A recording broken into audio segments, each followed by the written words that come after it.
All right, let's talk about it. Today's all about dealing with your dog's anxiety. There's been an influx of calls lately about anxious dogs in various scenarios. So I thought it would be a great idea to talk about your dog's anxiety in different scenarios and how to navigate this because I know it can be stressful and things as such. So today I want to talk about the three different scenarios where I'm getting calls about dogs being anxious, how to navigate those, and give you some tips at the end. All right. So let's jump right into it. One of the calls that I've been getting lately is about dogs being anxious in the home environment, specifically for two different reasons. They're being anxious when people are coming into the home. So what I'm hearing is like, oh, I'm having guests over. My dog is barking. They're running up to the person, just anxious in general. You can tell maybe they're a little bit shaky. Um, that's one of the calls I'm getting. People coming into the home being anxious, and also separation anxiety, being home alone. As I said before, a lot of folks are working from home these days, and your dog's not getting the chance that they normally would to stay home alone. So they're becoming anxious and things of such. So, what I want to do is just provide you with some tips that will help you reduce some of these behaviors. Um, and see if that helps. And as always, you can reach out to a trainer like myself. So let's talk about the in-home environment. So one thing you want to do with dogs who are barking, maybe there's noises, you're in an apartment or outside and things of such. You want to think about providing comfortable and safe space for your dog. So whether that be a room away from, whatever's causing them to be anxious or putting them in their crate. If you think about it, if you're nervous or anxious, you want some type of security blanket or whatever that is for you. For dogs, it's going to be provided them with a safe space and things of such. I always talk about this when you're going to have guests over is if you have a dog who is anxious or fearful or nervous around guests, you want to prepare and think where can you put your dog away from all those distractions so they can kind of decompress a little bit. So again, whether it's a different room away from guests and things like that, you definitely want to remove any potential triggers. So anything that's going to be in an environment that's going to cause your dog to be anxious, you want to remove that. Like I said, if you're having guests over, you're not going to remove your guests, but you just want to find a place for your dog within the home. Or sometimes a good recommendation, if you're having a lot of guests over, some families will send their dog to overnight boarding or send them to doggy daycare for the day or get a sitter. So there's other options so you don't have to expose your dog and have them like kind of hype during that time in a home environment. As always, I talk about this too. A tired dog is a good dog. Keeping your dog mentally stimulated. So one scenario that I hear about is if you're working from home and say your dog's nervous, barking, pacing, and things like that. If you start work at 9, take your dog for a long walk at 8:30, or go out back, play fetch with them. You know your dog, whatever it is that tires your dog out, you want to do that right before uh, anything that would cause them to be nervous and things like that, because a tired dog's a good dog. This one, next up, consider common aids. I know a lot of folks are like, oh, I use CBD. I tried it, Thunder Jacket. Every dog is going to be different. One of the treats that I like is from the Chill Pup, the CBD Crumble. I've tried it all, and that product I would say is most effective. I'll drop that in the comments too. So if you want to grab that, but essentially in the home environment, providing a safe space, tiring out your dog. And just making sure that they're really, really relaxed. Okay. So that's what you're going to do when you have guests over and just to keep them a little chill. In public areas, I've been getting calls about that too. So when I mean public spaces, dogs being nervous, I've been seeing this a lot with younger puppies.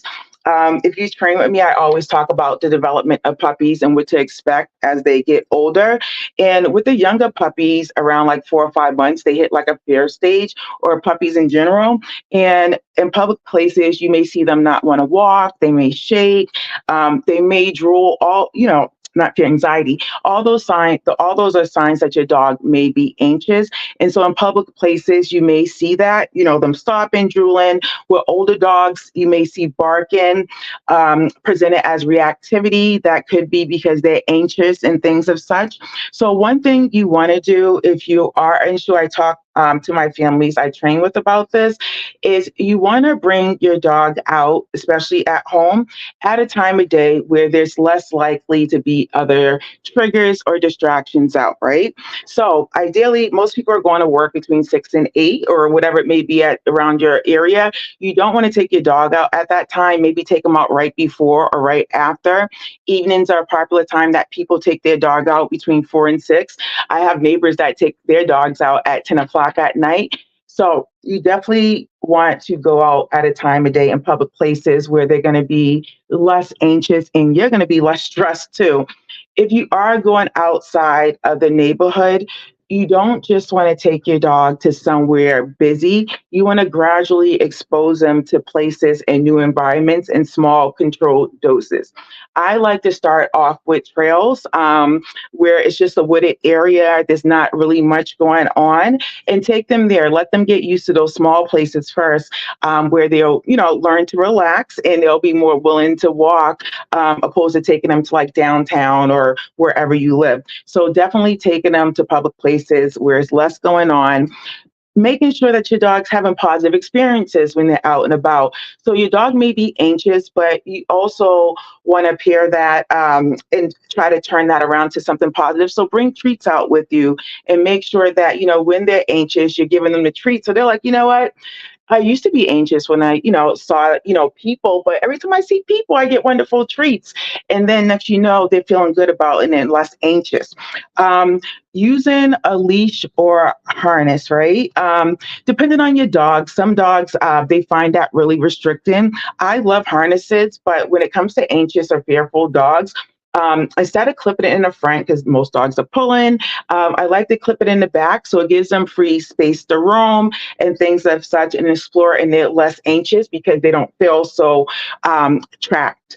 One thing you do want to do with anxiety and dogs' behavior in general, make sure you're paying attention to your dog's body language and observe, how do they, so you would know if your dog's nervous. Most people know their dog's body language.